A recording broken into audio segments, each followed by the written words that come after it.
Assalamualaikum warahmatullahi wabarakatuh. Perkenalkan, Muhammad Jalil Darmawan dari Departemen Teknik Metodologi dan Pembuatan Angkatan 2022. Di sini sebagai peserta dari eh, kelas kimia material dengan lulusan pengampu Padam dengan urutan PM 220681348. Pada minggu ini kita akan membahas mengenai degradasi katalik pada polimer, yang dimana sebelumnya minggu lalu kita telah membahas tentang fotokatalis degradasi pada polimer. Oke, pembahasan yang akan saya bawakan pada eh, video ringkasan pada kali ini kita mengenai definisi dari eh, degradasi katalis itu sendiri, lalu apa peran katalis pada degradasi, lalu pengaruh sifat fisik dan kimia pada polimer yang mempengaruhi dari katalis degradasi itu sendiri, lalu jenis katalis yang digunakan apa, lalu apa aja sih dampak dari penggunaan katalis itu. Nah, kita mulai dari definisi secara umum mengenai degradasi katalik pada polimer. Definisi secara umumnya sendiri adalah degradasi polimer merupakan proses kimia dengan mengatur atau mengubah struktur utama polimer yang kompleks menjadi molekuler yang lebih kecil dan lebih sederhana. Degradasi katalis dapat terjadi melalui berbagai mekanisme, tergantung pada jenis polimer, jenis katalis, dan kondisi reaksinya. Beberapa faktor yang dapat menyebabkan degradasi katalik pada polimer melibatkan pemecahan ikatan dan rantai polimer. Ikatan yang disini ada yang dimaksud adalah ikatan kimia. Terus ini bisa mencakup pemutusan ikatan antara monomer-monomer dalam rantai polimer atau pemecahan rantai pada polimer itu sendiri. Jadi secara uh, sederhananya definisi dari katalis polimer adalah penguraian dari molekul-molekul terhadap struktur polimer yang terjadi karena adanya katalis yang digunakan pada material polimer itu sendiri.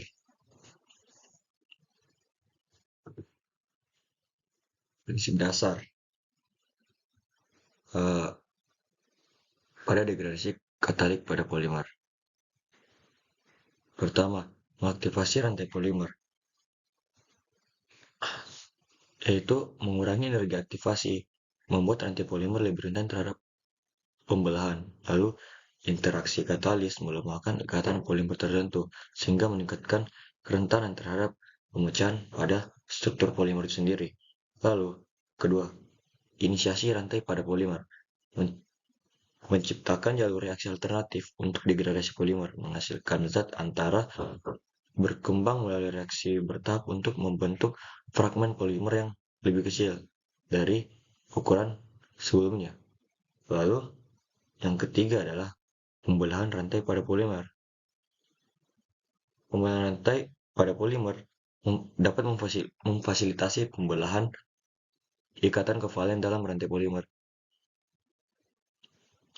sehingga menghasilkan oligomer yang lebih kecil atau monomer. Jadi, setelah dipecahkan dari struktur-struktur polimer tersebut, struktur polimer tadi berubah menjadi monomer yang dimana ukurannya itu sangat mikro. Lalu yang kedua, tergantung pada katalis dan kondisinya. Pembelahan dapat dilakukan secara selektif, jadi sangat efisien.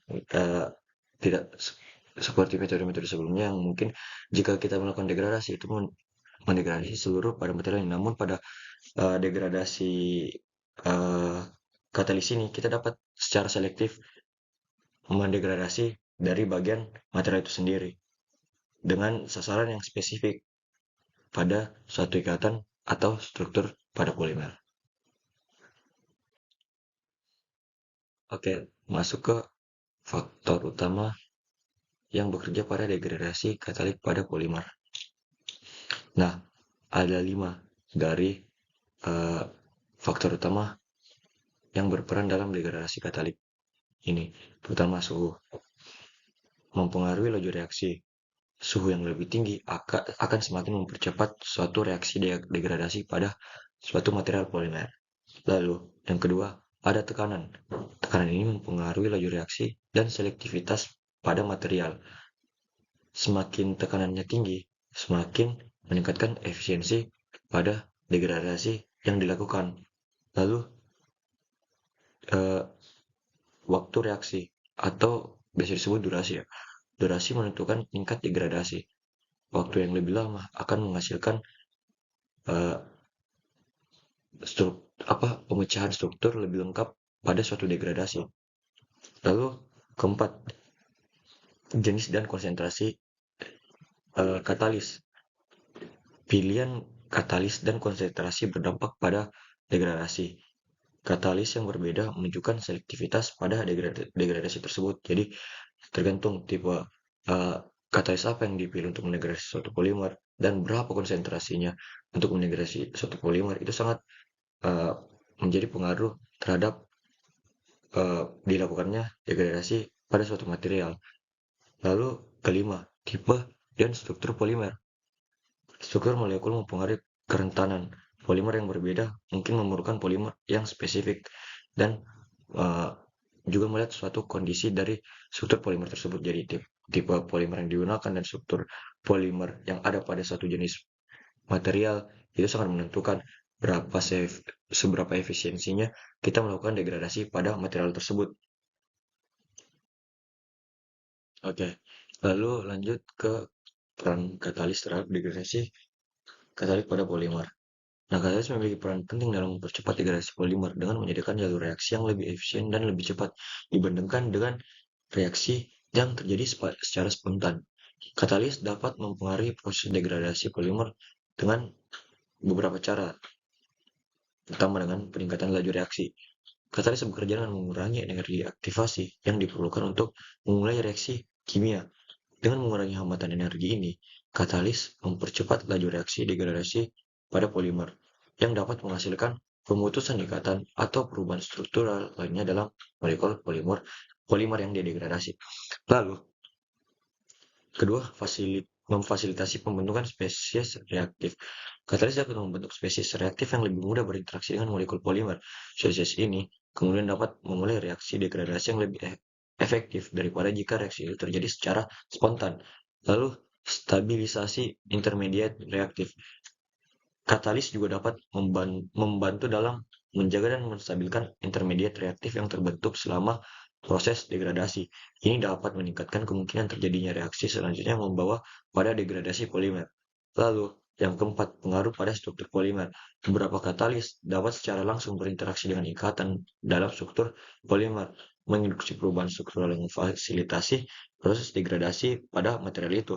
Contohnya, katalis logam seperti besi atau nikel dapat membantu dalam pemutusan ikatan dalam rantai polimer. Lalu, yang terakhir, kontrol selektivitas reaksi. Katalis juga dapat mengendalikan jalur reaksi yang diambil oleh polimer selama degradasi, mempengaruhi jenis perubahan struktural yang terjadi pada material yang didegradasi. Dalam konteks degradasi polimer, katalis seringkali digunakan untuk mempercepat proses degradasi secara sengaja. Misalnya, dalam proses daur ulang atau penguraian material polimer yang sudah tidak diinginkan lagi. Namun, dalam konteks polimer yang digunakan dalam aplikasi tertentu, seperti plastik dan produk konsumen, degradasi yang diinduksi katalis dapat dianggap sebagai masalah karena dapat mempersingkat umur pakai produk tersebut. Jadi, mempengaruhi pada struktur fisik atau kegunaannya dan struktur kimia yang akan berpengaruh pada konsumen itu sendiri. Oleh karena itu, pemahaman peran katalis dan pengendalian degradasi polimer menjadi penting dalam pengembangan dan pemrosesan suatu material pada polimer.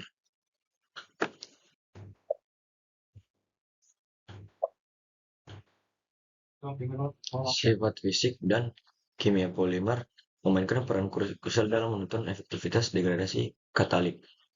Berikut adalah beberapa cara di mana sifat ini dapat mempengaruhi proses degradasi katalik. Pertama, struktur kimia pada polimer, yaitu jenis ikatan itu sendiri. Polimer dengan ikatan tertentu seperti ikatan ester dalam polyester atau ikatan karbon-karbon dalam polietilena dapat memberikan target yang berbeda untuk reaksi degradasi katalik. Lalu, Yang kedua dari struktur kimia polimer, keterlarutan. Katalis dapat lebih efektif jika polimer dan katalis larut dalam pelarut yang sama atau jika polimer memiliki afinitas yang baik terhadap katalis. Lalu kedua, bobot molekuler polimer. Kita dimulai dari ukuran rantai. Polimer dengan rantai panjang atau molekul yang besar mungkin memerlukan lebih banyak waktu atau energi untuk mengalami degradasi katalis. Lalu jumlah ikatan. Polimer dengan jumlah ikatan yang lebih banyak dapat memberikan lebih banyak situs reaktif untuk berinteraksi dengan katalis. Lalu lanjut dengan struktur morfologis. Pertama, kristalinitas pada suatu material. Nah, polimer kristalin eh, memungkinkan saja memiliki struktur yang lebih padat yang dapat membuat akses katalis ke situs degradasi menjadi lebih sulit. Jadi, inisiasi dari suatu katalis itu akan lebih sulit untuk merusak ikatan-ikatan pada struktur kristalinitas pada material. Lalu kedua, porositas. Struktur, struktur poros pada polimer dapat mempengaruhi penyerapan katalis dan pergerakan reaktan ke dalam struktur polimer. Lalu kita lanjut ke stabilitas termal. Pertama, titik leleh.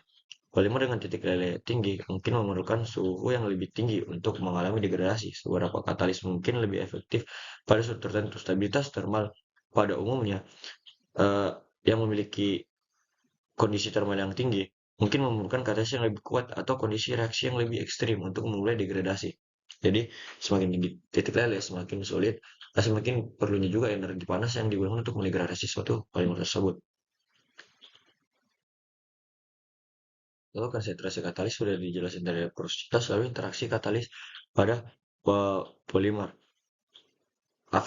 Afinitas katalis terhadap polimer.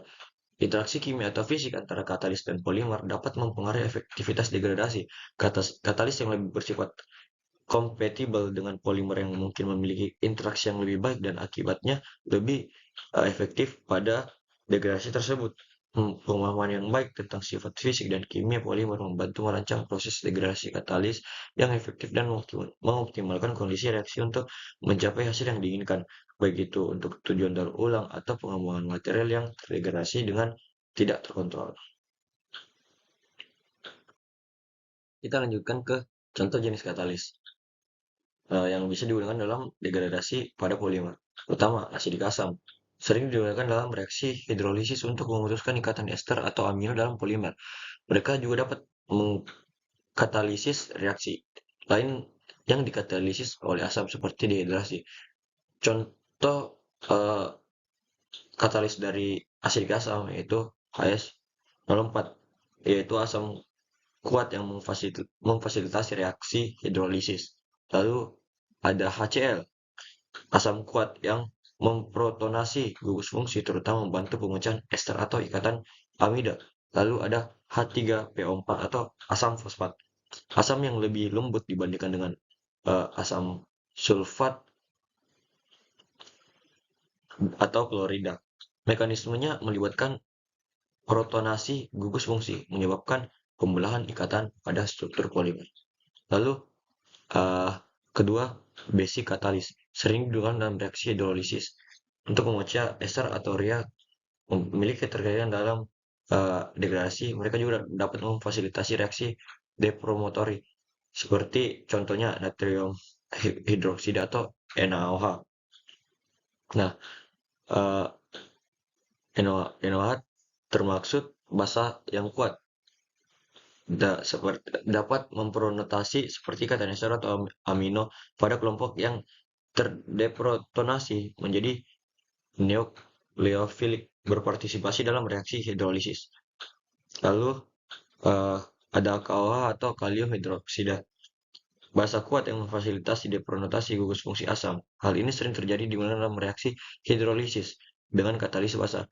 Lalu ada CaOH digunakan dalam proses seperti degradasi biomasa, lignoselulosa, selulosa, dan mendorong hidrolisis selulosa dan hemiselulosa menghasilkan pembentukan gula dan produk-produk lain pada degradasi. Lalu lanjut ke contoh jenis katalis metal base katalis. Apa metode ini dapat sangat eh, aplikatif karena serbaguna dan dapat digunakan dalam berbagai reaksi degradasi, termasuk hidrogenasi, hidrogenasi, oksidasi, dan transformasi lain yang melibatkan mekanisme katalis logam, misalnya kompleks logam transisi seperti yang mengandung besi, nikel, palladium, atau platinum. Hidrogenasi logam seperti palladium atau yang sudah saya sebutkan tadi mengkatalisasi penambahan tersebut melalui hidrogen atau H2 menjadi ikatan tak jenuh dalam polimer. Lalu oksidasi. Logam seperti besi dapat mengkatalisasi reaksi oksidasi seperti halnya oksigen. Lalu hidrogenasi polimer dengan katalis logam. Polimer dengan ikatan ganda ditambah dengan hidrogen atau itu merupakan katalis logam dapat menghasilkan polimer yang jenuh dan gampang terdegradasi. Lanjut, pengaruh lingkungan dibandingkan dengan metode pembuangan tradisional. Jadi degradasi eh, katalis dibandingkan dengan bagaimana sekarang kebanyakan manusia yang melakukan pembuangan sampah secara konservatif. Contohnya membuang ke TPA. Pertama, keuntungan yang didapatkan jika kita melakukan degradasi katalis dapat mengurangi pembuangan TPA. Lalu penurunan emisi insenerasi, lalu pemulihan sumber daya alam, yang dimana kita dapat mendaur ulang dari eh, si sampah-sampah ini. Lalu efisiensi energi, tidak dibutuhkan dari energi eh, manusia itu sendiri ataupun energi pembakaran dan energi eh, karbon yang dihasilkan oleh truk-truk sampah yang mengangkut sampah konservatif itu, lalu mengurangi penggunaan bahan kimia, lalu meminimalkan ketahanan lingkungan, yang dimana lingkungan yang ada di bagian TPA atau tempat pembuangan akhir itu lebih ramah lingkungan dan tidak tercemar. Lalu kontaminasi untuk polimer berbeda dan mengurangi jejak karbon yang saya sebutkan tadi. Beranjak dari segi lingkungan, kita sekarang membahas dari segi ekonomi, keuntungan dari segi ekonomi terhadap degradasi katalik pada polimer. Pertama, pemulihan sumber daya dan ekonomi sirkular yang saat ini masih sangat jauh di bawah rata-rata. Lalu daur ulang yang hemat biaya, mengurangi biaya maintenance pada TPA, lalu efisiensi energi dan penghematan biaya. Lalu pemanfaatan katalis yang dioptimalkan, lalu pasar untuk produk yang dipulihkan. Jadi ada space buat produk yang telah didaur ulang atau didegradasi secara sengaja untuk menjual kembali dan memakilkan ekonomi uh, masyarakat. Lalu mengurangi biaya kepatuhan lingkungan. Kepatuhan lingkungan itu ya bisa dibilang biaya pengangkut sampah dan segala macam. Lalu degradasi yang disediakan untuk berbeda polimer. Intensif untuk praktik berkelanjutan seperti mungkin sosialisasi terhadap pengolahan sampah. Lalu yang terakhir mengurangi biaya pembuangan pada limbah sampah.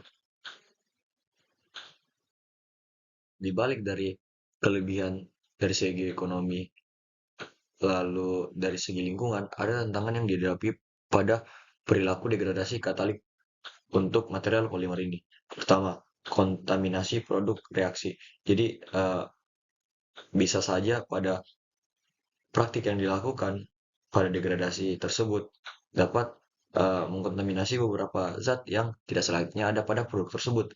Lalu hilangnya aktivitas katalis, lalu campuran reaksi kompleks, lalu selektivitas pemulihan yang sangat sulit ya, bisa jadi walaupun itu bisa terjadi, namun hanya beberapa dengan tingkat kemahiran yang tinggi eh, dan kefokusan yang tinggi baru baru bisa terjadi selektivitas pada eh, degradasi polimer itu sendiri. Lalu pencucian katalis, ya setelah kita melakukan degradasi ya pasti perlu dengan aksi pencucian tersebut untuk mensterilkan eh, barang-barang atau lingkungan yang telah terkontaminasi. Lalu aglomerasi dan pengotoran katalis, lalu pertimbangan energi dan biaya, ya benar benar sekali karena biaya biaya untuk melakukan eh, katalis degradasi ini itu sangat tinggi. Lalu pemulihan katalis yang homogen.